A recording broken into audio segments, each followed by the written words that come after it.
to. My name is Colette Jacobowitz, and I'm Carrie White. And this is Library Centers as a strategic solution for overworked librarians, which I'm pretty sure all of us are. Raise your hand if you're an overworked librarian. With way too much to do. And we are from Librarians Teach. We're an exhibitor here at AASL. It's our very first conference, so we're excited to be here. However, you might know each of us a little better as our other aliases. I'm also known as Mrs. J in the library, online on my website. And I have the Library Learners blog and website and the Learning Librarians Facebook group. And so before we begin, we want to make sure if you have a handout, it's that little blue half sheet, and we have more if needed, but they have links to both of our free library centers that we have kind of as a bundle we'll talk about to give away. Oh, thank you. And we also have an AASL deal we're sort of running here for a Library Centers toolkit of like a starter bundle that can get you started if you've never done them before. And before we go any further, I do want to say we're recording this session so we can post it on YouTube later for all the folks that can't make it to AASL. So it's not going to show any of your faces, but if you do have a question, we will probably repeat the question for the video so that we can answer it for everyone who watches it later. Yes, and most of you heard us say we've got bookmarks and pins up here that you are welcome to take for yourself and your colleagues and your principal, because one of our missions, in addition to teaching about library centers, is also to spread the word. Librarians teach. And I have to say, while we've been here for a very short day and a half, we have heard so many stories of librarians who are not treated as teachers, and we really want to get that advocacy message out. We do teach. We have the best equipped classroom in the building. We are probably more educated than many of the teachers in the building. We do teach. So later on your way out, feel free to take buttons and bookmarks for yourself and to take back home for the people who couldn't travel here. Also, children don't know this. Exactly. Yeah. I tell them I could go into your classroom. You're the library teacher, yeah. Miss Librarian. So our goal for this session, and this is sort of a shortened version of a longer online course that we have, but we want you to be able to explore library centers as a framework that can save you time, which that's a really big piece there, with engaging in standards-based activities. So that's really the goal. Library centers we've both used in very different ways, but it's always been about saving us time and energy and making our practice as librarians more efficient. How do you think that? Exactly. So let's talk about how our library centers strategic. It's not just fun and play, it is very strategic. And probably the reason I started using library centers is because when I first became a librarian, I had this picture in my head. I would deliver this awesome library lesson. Students would check out their books, and then they would just sit and read their books quietly and happily. That did not happen. I can tell by the laughter it doesn't happen for you either. I got these very energetic students saying, what do I do now? I checked out my books, what do I do now? And so we know not every student not only wants to sit and read quietly, but they maybe have extra energy from sitting quietly in their classroom that they have to get out. They want to move. And so library centers is one way to offer them movement opportunities, doing different activities in the library space. This speaks directly to us. I don't know if your administrator looks like this, but this is our clip art or stock photo idea of administrator. What? Your library looks like a classroom? I know we have different levels of support from our administrators, but one thing that Library Centers does is make your space look more like a classroom and less like a warehouse for books. So that's part of the strategy of Library Centers. And it also, I think, helps to legitimize that librarians teach period, or exclamation point, not a question mark. Right. So library centers also, through the activities that students are doing and that they're all engaged in the learning, you're showing stakeholders, whether it's parents that are visiting for a PTO event, or administrators who are doing a walkthrough, or even an observation. You're showing them what their students are learning in your library, and that students are doing real academic work as well. So it's not just listening and reading, listening to a read aloud, pardon me, which there's nothing wrong with, by the way. But you're also showing that there's extension activities, that students are thinking about what they're learning too. And so there's an example here of what does the fox read, and the student's response says, I'm sorry, kids. You might So have to read that. this was from my elementary school. Our mascot was the fox. I'm sure we're all still horrified by the song, What Does the Fox Say? That was popular at the time. So I had students design a book cover for something a fox would like to read. So, kind of taking a different perspective, talking about a front cover of a book, and this is a close-up of one, is how do dinosaurs and foxes be friends? That's what they thought a fox would like to read about, would be being friends with dinosaurs. Providing students with choice increases their engagement. So at the schools I was at, we did not have an art teacher. So I provided drawing and other art activities at centers. So the students who kind of didn't feel seen in all the other parts of the campus felt like they could engage in their passion in the library. So we provide through centers many different types of activities, and students get to choose, and that is so powerful for them, especially when they're focused on maybe standardized tests in many other classrooms. And even in the regular classroom, they may not have a choice in how they're learning, and so we can provide more of that. So students during library centers are choosing an activity, and usually it's one of many choices, sometimes a choice of one or two, and they can choose one that fits their learning style or their ability level. The library centers that I think we'll show some here are very flexible for multiple grade levels. So even if a 5th grader is doing 3rd grade level work, they can still be engaged in that activity at a 3rd grade level, and it's fine, along with their 5th grade peers. Library centers develop problem-solving skills, something that I was seeing more and more of in recent years is students just want to know, what's the answer? Did I get the right answer? And I hope we can all agree, that's not really the purpose of education, is to learn all of the right answers. We want to teach them problem-solving skills, so give them challenges. So this was just pack of red Solo cups from Walmart. How tall can you make a hat for the cat in the hat? And I put the cups and index cards out there and did not tell them the purpose of the index cards. They had to figure out how you could use the index cards to increase height. And also we know that future careers for students, because there is a big push for students to be career ready, whether or not it's appropriate, but we know those kinds of careers are about collaborating with other people. And library centers builds that in without any other, there's not really even a direct instruction that happens for that. Students will be working together at a table, in a group. And so they will have to work through sharing materials and things like that. So while those are sometimes a quick conversation you can have with a group of students, it is teaching them to collaborate with other students, and different students perhaps, than they would be sitting within their classroom. And so it mixes it up a bit. Library centers build social emotional skills.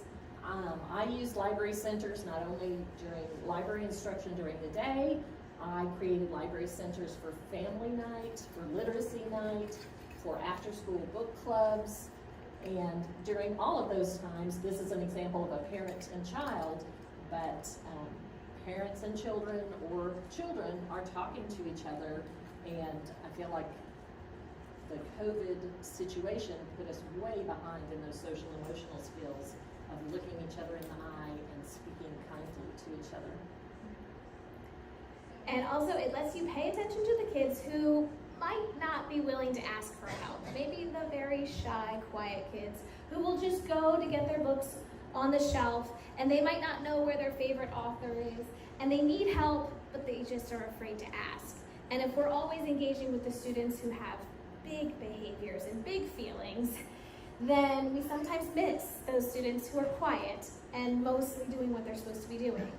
So by having activities for students to do and to be involved in and moving, you have the time and you can have the focus to pay attention to the students who maybe are browsing a little longer and they just need a little extra help. Library centers give you the opportunity to assess student learning. I did not have to give grades. Colette did have to do more formal I would expect assessments. a little more. But a lot of times, like one time we had a district goal in our library department of getting students to read more ebooks. We had just subscribed to Overdrive. We wanted to prove that it was worth it. We needed data. So I set up a library center with the instructions for checking out a book on Overdrive. And so as I was just helping students find books and doing other things, I can walk by and just glance at those screens and see, yep, they're on Overdrive, they have a book open, they're turning pages.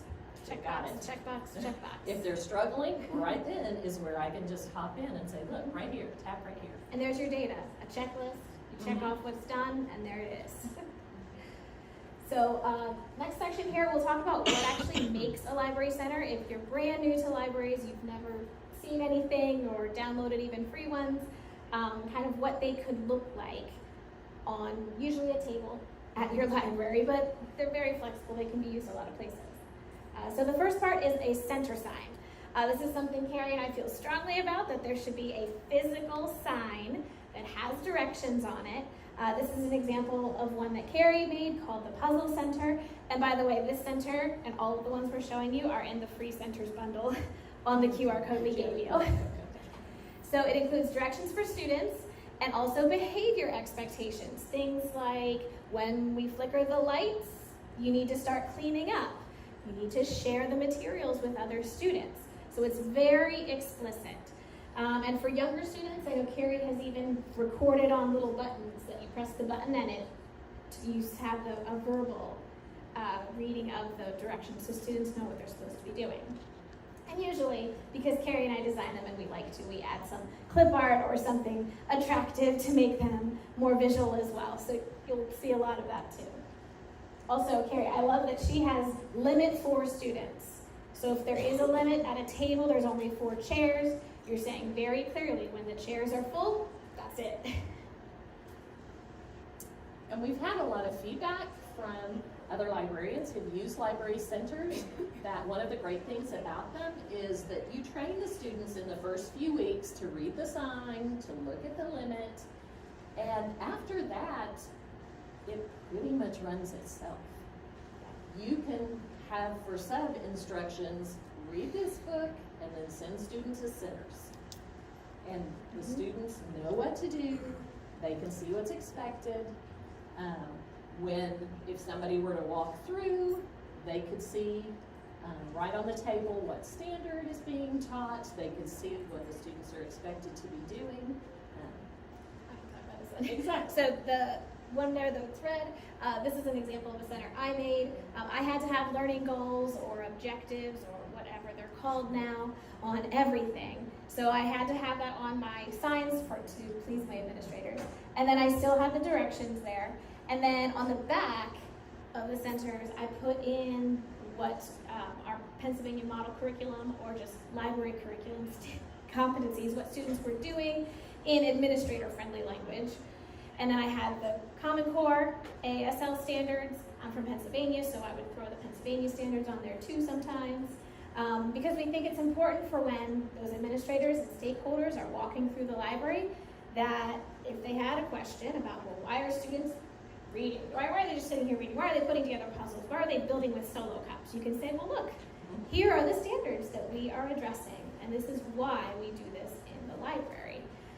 And they could also read it for themselves. And this is another one that is in your handout when you scan the QR code.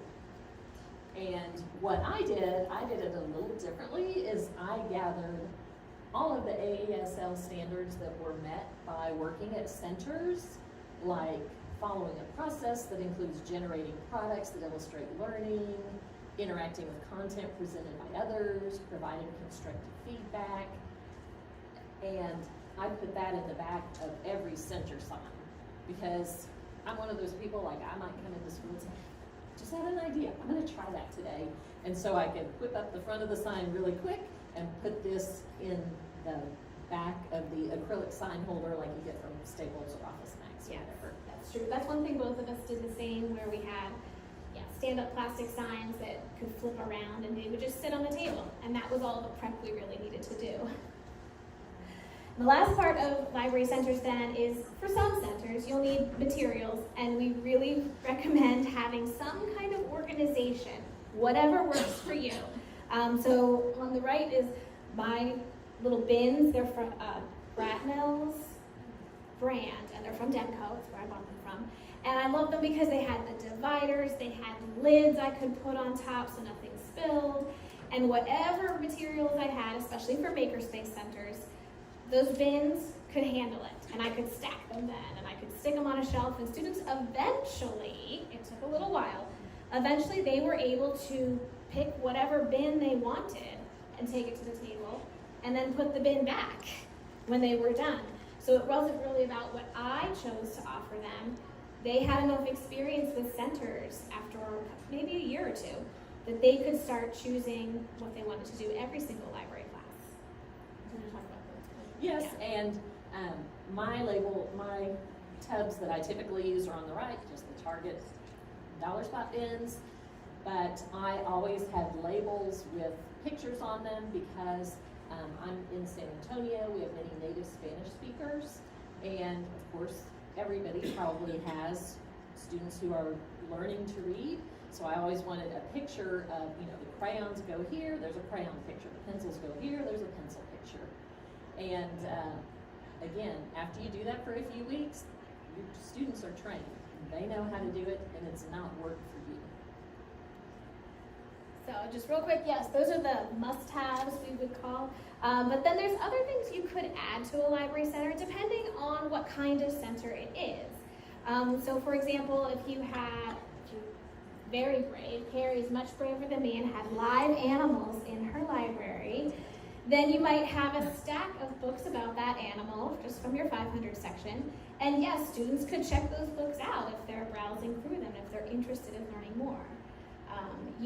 Another good idea is to have a picture of what that center looks like when it's reset or ready for the next class to come in, so that it should look like the picture before the students leave. And sometimes even an exemplar of student work. I used that when I had students writing book reviews. I was having them submit them in Destiny, and then they could read each other's. And I found a lot of the reviews were turning out like, it was good. Great book. I loved it. And I'm like, okay, we got to do a little better than that. So I put an exemplar of a student book review that was, I love this book because, and they gave a really specific reason why, or I love the character, this was my favorite. And they had added a sentence or two. And that was an example to show students, this is the kind of thing that's what you're supposed to be writing, those kind of book reviews for that center. And you're probably all right now thinking, probably in your mind, you're like, oh yeah, I know who can do that. You have those few students that they just always go above and beyond, they can be the exemplar. So probably the most important question of this session is, how can it save you time to do this? Because I know it probably sounds like a lot of work. Should we talk about that part? Yeah. Okay. So, one of the beautiful things about library centers is that you can plan it once and then use it for many weeks. So it's not Sunday night. Yes. You plan. This is from our year one bundle in our Librarians Teach curriculum. And so what we recommend, especially for the last 11 weeks of school, at our school, it was always like, oh, we're doing testing this week. Oh, we've got benchmarks. Oh, there's a field trip. Whoops, there's an assembly we forgot about. Yeah, during spring, the schedule just got kind of hectic.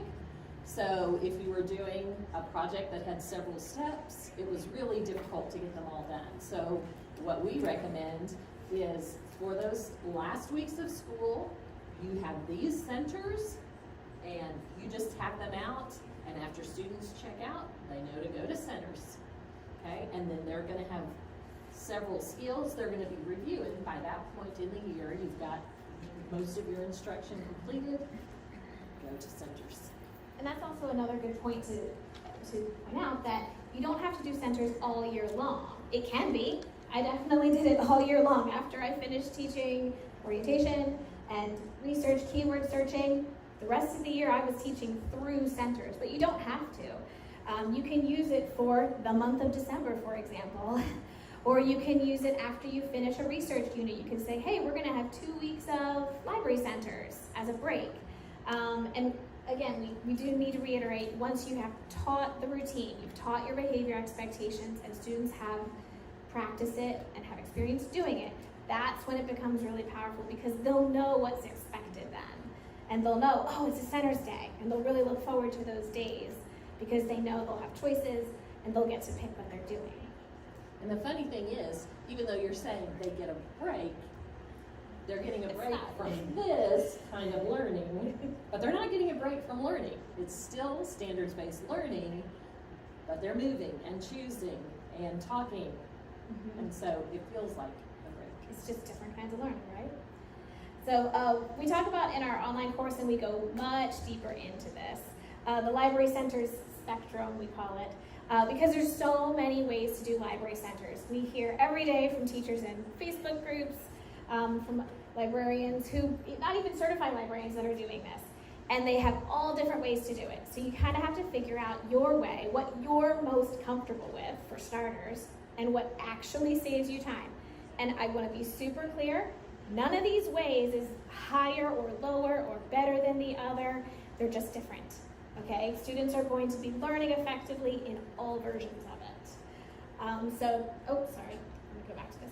The first one is, we call it rotation. So this would be, you're assigning students to groups, and that group goes around to each table in your library or each space where you have a center. Every student goes to every center. They just take a turn. So group 1 goes to reading independently, and they could go to that center for the one whole class period, or maybe half the class period, and then they move on to the next one, all right? Group 2 is at the second center, they move to the third one, and you just rotate them around until everybody's gone to every center. And it is a really good way to start, especially when you are just introducing centers and how it works. There's a lot more control there, and you as the librarian might, as you're learning too how it works, you might really appreciate that. Just feeling like from the classroom management standpoint, that might be needed. The second way to do it is sort of a balance between control versus free choice. And so I would call this center choices, where you choose the 6 or 5 or however many, again, tables or spaces you have. You choose that many centers. So you, the librarian, pick what's available, and then the students, it doesn't matter where they go, they just fill up the tables. When a table's full, it's full. And then the students who want to go to that center, it's like, well, try again next time. You know, I'll see you again in 6 days, I'll see you again next week. And so that comes with its own SEL challenges, I'll be the first to say. So you can work through those with students, and you can also start with rotation and move towards that if you're more comfortable. And then finally, free choice. This was my favorite, but it is an advanced level way to do centers, and that's where I had a shelf full of those bins that I talked about, where students by that point had tried all of the centers. I had already introduced all the centers, and they had experience with them, so they knew their preferences. There were students who wanted to have a book club, and so they would get book club stuff, and they would just go and sit and read their books and talk and chat about it. And there were students who wanted to do nothing but makerspace. And I said, okay, again, by this point I had taught my research sections. I had a few teachers collaborating, so I wasn't worried about the research instruction. So I was able to say, hey, you want to become an expert on coding, and you want to go all the way to JavaScript coding? Great. let me help you do that. And so that became really powerful for students to have those choices and to learn in ways that my public school was simply not able to offer to them. And so, but that I will, again, let me be super clear. If you're starting out, free choice is not for you. Rotation and choices are for you. But you might find that you like to move to free choice. So here's a sample schedule. If you had a 30-minute class time and you wanted to include library centers, and this, I had a 30-minute class time, so this is how I ran it. For 5 minutes, I would have a mini lesson. It might be introducing our Bluebonnet books, which is our state award books. It might be just a quick lesson about Dewey numbers in nonfiction, something like that. Or I might be introducing a new center, like I might have an alphabetical order center, and I wanted to talk about that. And then I would say, all right, students who cannot check out a book today, go straight to centers. If you can check out, go look for your books. And so for 20 minutes, students were either checking out books or working at centers. And then at 5 minutes to go, I would give the warning, okay, it's time to clean up your centers and line up by the door.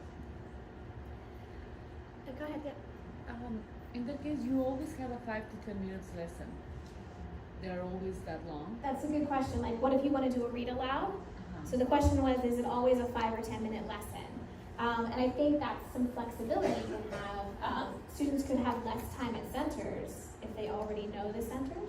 Exactly. Do you want to add to that? Exactly. And like we said, toward the end of the year, if you have already accomplished the instruction that you wanted to, you could have, welcome to the library, go to your centers, or go check out a book. But if you wanted to read aloud a book, like I did read aloud some of our Bluebonnet picture books, then I would take 10 minutes for a read aloud, 10 to 15 minutes for a read aloud and question, but that still left 10 to 15 minutes for centers. Good question, And Hank. so I had 40 minutes. Do you have another question? I do. So I would say if you don't want to check out those centers, so I had to quit that because then they wouldn't go check out. Do you have that same problem? I'm really glad you asked that because I ran into that very early. So the question was that students might rush or skip checking out because they want to get to that center, especially if there's one that's really popular. And yes, I ran into that. So this is a hack, and it took some prep. I used a random name generator, and I can't remember the name of the website, but I basically loaded my students' first names for each class into it, and I would go to their class and click randomly generate, and then that was the order. They went in to pick their centers before they checked out books. Now I had like a paper booklet that I was stamping and giving stickers and tracking, again, advanced level stuff. So because I was doing that and they had their Chromebook or they had their booklet to set down at their spot, that saved their spot. And so then it was like, look, your spot is safe. You got the coding center, you got the robot center that you wanted. So now, take your time, go get your books, no one's gonna take your spot. And so, because I did run into that. Did you ever just go check out one of the centers? Yes, that's definitely another way to do it as well. Yes, I haven't done that, but I've heard a lot of people do that. That is one of the centers, and especially if you want tighter movement and behavior control, then you only have 4 to 6 students in the stacks at a time. And then, but you have to time them and get them finished and get the next You have table to stay checking out. on your clock. Also, you can, when you're first introducing centers, you could have one center and then book checkout be the other one. So then half the class is doing the center, and you can kind of keep an eye on. The other half is doing book checkout, and then they switch halfway through the class. Which again, if you have a slightly longer class period, I've done that with 40 minutes easily, is 1 or 2 switches. But with a 30-minute class, that would get challenging. I also, especially with older kids, I did the kind of backwards. Like when they first came in, it was checkout time, and they would read, and I would have a timer, and after 10 minutes or so, then we would do our lesson, and then, because that eliminated that need for them to rush over, and they were a little more thoughtful when they were picking out their books, because they needed to have the time. And then Yes. with the little That's a kids, good I idea. did the same thing, like, they would all go to centers, but then I would call names,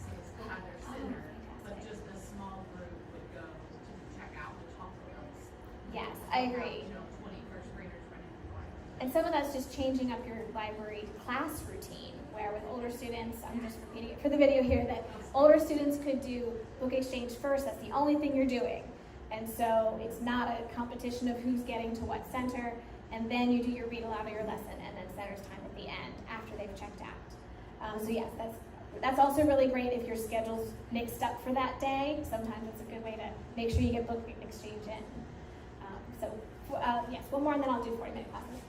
I'm just starting this year with centers, and kind of a hybrid last year, not really centers, but one thing that I'm doing this year, with the fourth grade, I'm doing a collaboration with their Florida history thing, and so I have for fourth grade only, their centers all have to do with Florida history kind of stuff, and then, I do rotation, so I know that every kid gets every center, you know, and I do it by my 9-week schedule.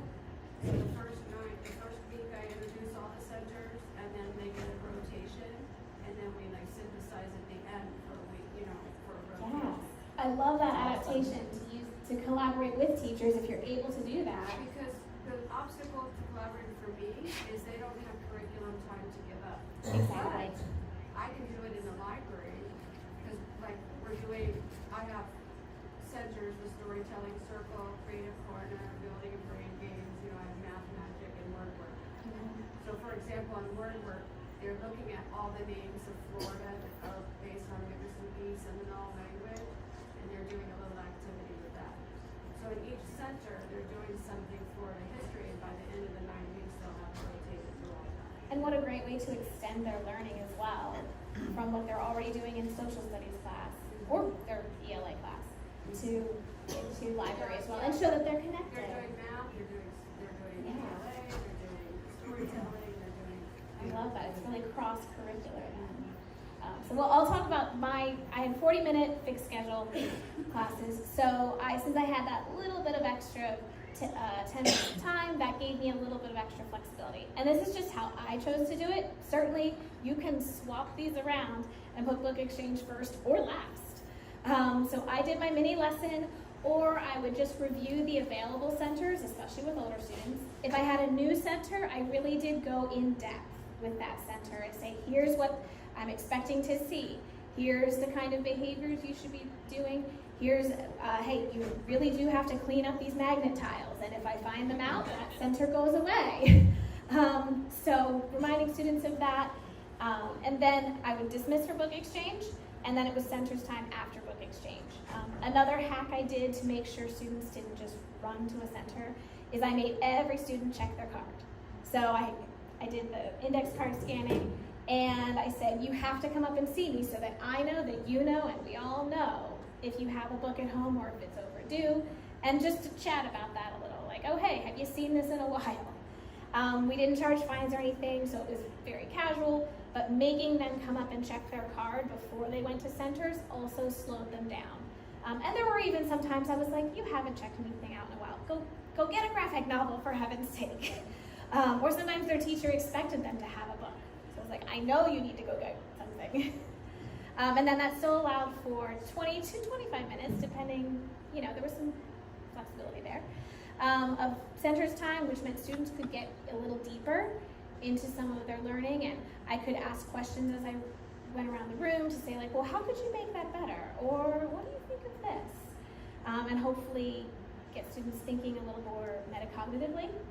And then we still had 5 minutes of cleanup time. I would flicker the lights, or sometimes I turned on music, and that was students' cue to be like, all right, it's time to pack it up and get going. So, this is the end, I think, of our presentation. I hope we have shown you how you can explore library centers as a framework to save time with engaging standards-based activities. Let's see what else. I think that might be, our last slide there. So if you want to know more about it, the handouts we gave you again have the link to the free library centers. You don't even need an account actually to get those. If you're already a Librarians Teach, you have an account with us, then you're good to go. And we'll just load it right into your account. But you can just put your email in there and we'll send it to you. And then we're running a special deal for some of the paid centers. We showed you some of both there. And those are, I forget if it's a 10% off or 11% off, something like that, of this bundle of centers that we use almost every week. I mean, we use them over and over again, and they were things you could use all year long in order to get you started with library centers.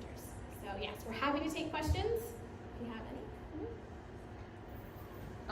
So I share the library and maybe the same time slot with I teach pre-K to second grade and then the Okay. third to sixth grade. Sometimes we have both groups in the library, 24 kids per group.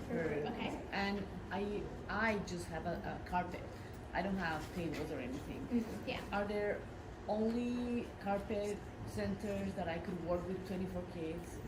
I think you could. I think if you have students working in like huddle groups. So the question is, if you don't have tables, if it's just carpet, and you have two groups of students even using the library at the same time, even a younger and an older, right? Then can you still do it? And yes, I think if you had students kind of sitting in a group, I would maybe say your center signs, instead of the plastic stand-up signs, you might put them like laminate cardstock so that they're a little tougher for being stepped on or knocked over. And you could have students, you know, gather around that working. You can also have, one of my favorite centers is like an audiobook center. So if you have one of the, I know they're old school, but you know, the CD players with 6 different headphone jacks, you can have 6 students gathered around that, put the headphones on, and reading along a picture book or a chapter book even. So you can kind of adapt it for your needs. Reading independently too certainly is an easy one. That's just, here's the space, sit down and read something if you'd like to. Read your library books. And the other thing, I offered magazines and ebooks as well. I had a couple library tablets or iPads that were just for the library and had limited apps. So I could have students say like, open up an audiobook or open up an ebook on the tablet.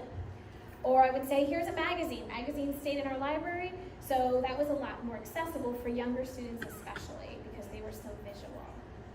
You can also use your vertical space. I've seen people do library centers on bulletin boards where you'll have a pocket if you have paper materials so that they can take out like a piece of paper to write a book review on. You can use that vertical space like for your materials that you want them to retrieve and you may not want to have on the floor. Or end caps to your library, like if this was the end of your bookshelf, like stick something and attach some hooks, you know, you find a way, drill into your shelves if you need to. And to hang things on the end. Yep, clipboards. There's a lot of clipboards. For writing things, yeah. Yes, oil pans, because they're magnetic. They're like $8 Yeah, speaking of, It's you just can a flat, attach those. magnetic. Like a big giant tray Like is a what it looks giant like. But pretty much do floor puzzles and they Yeah, love it, but oh yeah, floor puzzle is another great one. You can have that on a table, but you can definitely do it on the floor too. yeah, that's what I do on the carpet, but yeah, great Yeah. idea, thank you. So, and anyone who says you can't be doing puzzles in the library clearly doesn't know that you're collaborating problem solving. Yeah. Yes, plus you do Cognitive. puzzles of the solar system, map of the United States, map of the world, lots of educational puzzles. One of the things that I had a friend bring back a bunch of shells. And so kids, like it's all different ways to classify. And I never say anything, but it's really fun. And then they all want one to take home. Right? Yes. Shells. So yeah, you have things to bring in. Shells are like, ooh. Yeah. We have rocks. Yeah. No, that's a great idea too, even if it is rocks. You know, something unique from nature that you're bringing to the library that you're just inviting students to discover and to explore on their own. You can tell them a little bit about it, or you can leave it to them to explore. Put some nonfiction books about rocks. Exactly. That's when that stack of nonfiction books or related books next to the center is really helpful. And so, Yep. Thank you so much. oh, thank you. We are happy to chat longer. Yep. Come by our booth, grab bookmarks and pins to take back. As with many you. as you like. Yes, We have more than enough for Enough everyone. for everyone. We're booth number 832 until 1 o'clock when the exhibit's closed. They'll kick us out. There you go. We'll turn off the lights on us. Oh my gosh. Okay, so that's where you put your email